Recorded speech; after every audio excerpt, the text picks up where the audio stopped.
पहुंचे बीजेपी के विधायक, राज्यपाल से मिलने पहुंचे हैं बीजेपी नेता। सुक्खू सरकार अल्पमत में है, जयराम ठाकुर की तरफ से ये बात कहा गया। बीजेपी अविश्वास प्रस्ताव सुक्खू सरकार के खिलाफ ला सकती है। तो फिलहाल अब देखिए कि कैसे एक और हिमाचल प्रदेश में भी सियासी संकट खड़ा हो चुका है और इसी सियासी संकट में कहीं ना कहीं अब आपदा में अवसर तलाशने की कोशिश बीजेपी कर रही है, क्योंकि बीजेपी ये अब पूरी तैयारी कर चुकी है कि कैसे अविश्वास प्रस्ताव लाया जा सके सुक्खू सरकार के खिलाफ, क्योंकि ये कहा जा रहा है, जयराम ठाकुर की तरफ से कहा गया है राज्यपाल के सामने कि सुक्खू सरकार इस वक्त अल्पमत में है और कई विधायकों का बीजेपी के साथ होने का दावा भी किया जा रहा है।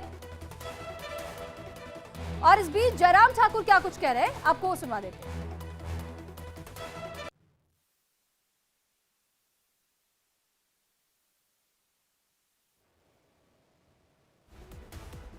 फिलहाल वो बाइट हम आपको सुनवाएंगे कि आखिर जयराम ठाकुर क्या कह रहे थे, लेकिन फिलहाल ये जानकारी हम आपको दे दें कि राज्यपाल से मुलाकात करने के लिए बीजेपी के कई नेता पहुंच तो चुके हैं, लेकिन बीजेपी जहां एक और ये दावा कर रही है कि सुक्खू सरकार इस वक्त अल्पमत में आ चुके हैं, उनके कई ऐसे विधायक जो कि अब बीजेपी का दामन थामने की ओर है, तो वहीं बीजेपी लगातार घेर रही है सुक्खू सरकार को। लेकिन सुक्खू सरकार इस मुसीबत से क्या उभर पाएगी या नहीं, इस पर हमारी नजर बनी रहेगी।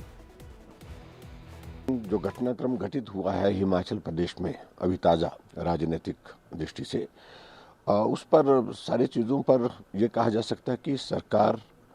अपना सत्ता में रहने के लिए जो नैतिक अधिकार है वो खो चुकी है।